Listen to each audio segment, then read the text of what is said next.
পরিত্যক্ত কচুরিপানা থেকে বাহারি কারুপণ্য তৈরি করে তাক লাগিয়েছেন রংপুরের এক উদ্যোক্তা। এসব পণ্য বিদেশে রপ্তানি করে আয় করছেন কোটি কোটি টাকা। এখানে কাজ করে স্বাবলম্বী হচ্ছেন প্রান্তিক নারীরা।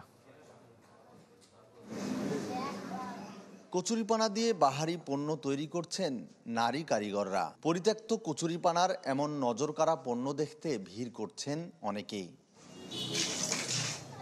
রংপুরের পায়রাবন্দে নারী জাগরণের অগ্রদূত বেগম রোকেয়া স্মৃতিকেন্দ্র থেকে ১০০ গজ দূরে গড়ে তোলা এই কারখানায় ভাগ্য বদলেছে প্রান্তিক নারীদের। জানান প্রতিদিন ১৫০ টাকা থেকে ৩০০ টাকা পর্যন্ত আয় করছেন পণ্য তৈরি করে।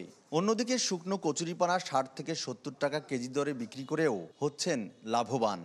ভাই এরকম উদ্যোক্তা আমাদের এখানেই রংপুর গায়ের কাছেই করতেছে। তখন ভাবলাম যে ঘরে বসে থাকি তো আর মহিলাদের কোনো লাভ নাই, তাই আর কি নিজেকে স্বাবলম্বী করার জন্য আমি এখানে আসলাম। আমি মেয়ে লেখাপড়া করাই, অনার্সে পড়ে ফার্স্ট ইয়ারে, সেখানে এখানে টাকা দিয়ে একটা গরু কিনতে। কচুরিপানা থেকে এই নদীর থেকে পানা তোলে, তারা শুকোয়, শুকে আমাদের এখানে দেয়।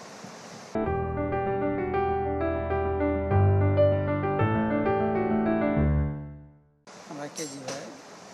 ২০০৬ সালে আরকে হ্যান্ডিক্রাফট নামে এই প্রতিষ্ঠানের যাত্রা শুরু করেন উদ্যোক্তা রেজাউল করিম। বলছেন বছরে ২.৫ কোটি টাকার কারুপণ্য বিক্রি করেন তিনি। রপ্তানি করছেন ইউরোপ, আমেরিকার বিভিন্ন দেশে।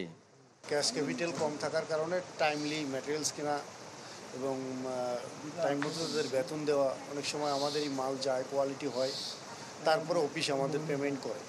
অনেক সময় 10 দিনও টাকা পাই, 20 দিনও হয়, 1 মাসও হয়ে যায়, মাস পার হয়ে যায়। তো মাস যখন পার হয়ে যায় তখন আমাদের মেনটেন্স করা অনেক কষ্ট হয়।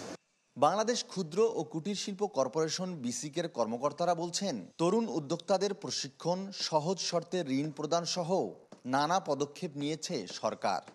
এটা স্থানীয় চাহিদার মিটিয়েও দেশের বাইরেও এগুলি রপ্তানি করা হচ্ছে।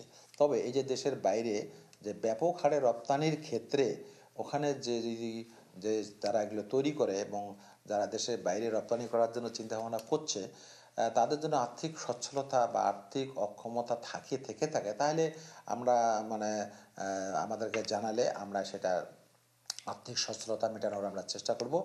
কচুরিপানার পাশাপাশি হোগলাপাতা, জলপাতা ও পাট থেকেও পণ্য তৈরি হয় রেজাউলের কারখানায়। নাগরিক সমাজের প্রতিনিধিরা বলছেন নারী জাগরণের অগ্রদূত বেগম রোকেয়ার জন্মভূমিতে নারীদের স্বাবলম্বী করতে উদ্যোক্তা রেজাউল করিম যে উদ্যোগ নিয়েছেন তা প্রশংসার দাবিদার। তবে রেজাউল করিমকে নানা সহযোগিতার মাধ্যমে বাকি বেকার নারীদের স্বাবলম্বী করতে সরকারকে অগ্রণী ভূমিকা পালনের আহ্বান তাদের। ফখরুল শাহীন, চ্যানেল 24, রংপুর।